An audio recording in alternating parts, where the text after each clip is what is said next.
Welcome, friends, to another great adventure of English Tips with Eve. For today's topic, I will be helping you with plural nouns and also pronouns. Now let's get started. Tips and tricks for making nouns plural.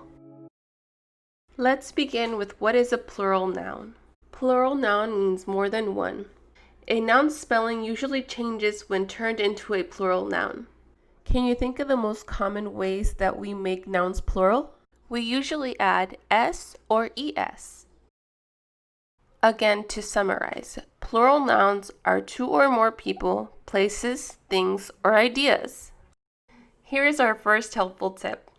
When the letter before the Y is a constant, change Y to an I before adding the es. Our first example is baby.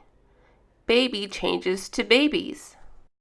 Other examples: city, cities, pony, ponies, reply, replies, berry, berries, family, families, lady, ladies. Our second rule is add es to words ending in ch, sh, s, and ss, x, or z to make them plural. Here are some examples. One box, many boxes. Wish, wishes. Cross, crosses. Bus, buses. Dish, dishes. Fox, foxes. Beach, beaches. Waltz, waltzes. Church, churches. Loss, losses. Bunch, bunches. Now let's try these words and see how you do. Please pause the video to answer the questions. Now let's see how you did. Daisy changes to daisies. Fairy changes to fairies. Army changes to armies. Party changes to parties. Fly changes to flies. Diary changes to diaries. Cherry changes to cherries. Belly changes to bellies. Jelly changes to jellies. And lily changes to lilies. Most singular nouns make their plurals by addition of s, and sound comes out as z. Here are some very good examples. Balloons becomes balloons. Things becomes things. When p, k, t, and f come at the end of a noun, it makes plurals by above statement rules, but sound is pronounced as s. Examples: cup becomes cups. Words that end in o are usually made plural by adding s. Please take a look at these examples. Just a quick reminder, adding s does not make a word plural. S shows possession, meaning something belongs to someone. For example, Jacob's computer tells us that the computer belongs to Jacob. This does not mean that there are more than one Jacob. Example 2. The dogs were barking means more than one dog was barking. Example 3. The dog's bed was destroyed means that the bed belongs to the dog. Now let's move on from regular nouns to irregular plural nouns.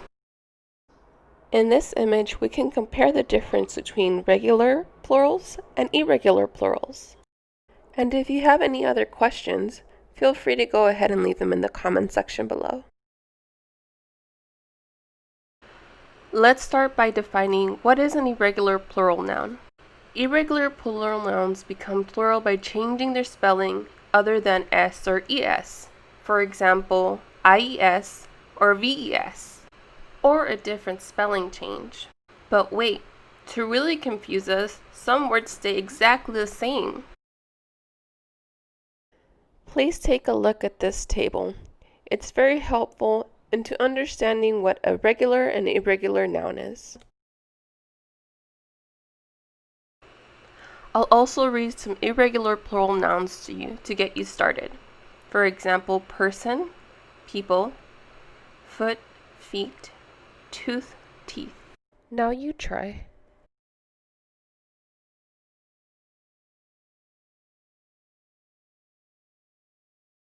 Most words that end in F, FF, or FE are made by changing the ending to VES. Loaf changes to loaves. Thieves changes to thieves. Wolf changes to wolves. Life changes to lives. Half changes to halves. And knife changes to knives. Sometimes a word may completely change its form when a plural is made. For example, child turns into children. Please try reading the bottom examples. Sometimes a word may stay the same in both singular and plural. For example, one fish, many fish. Try practicing the following words. Now let's move on to our next subject, pronouns. Also some possessive adjectives. I have a shirt. My shirt is green. You have a book.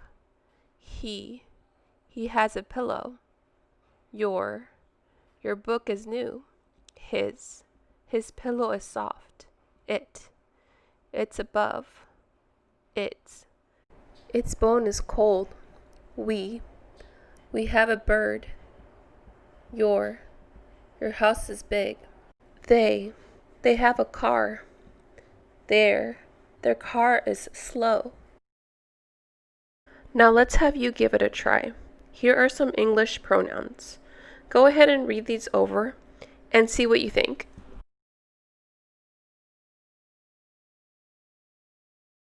To sum up, here are some subject pronouns.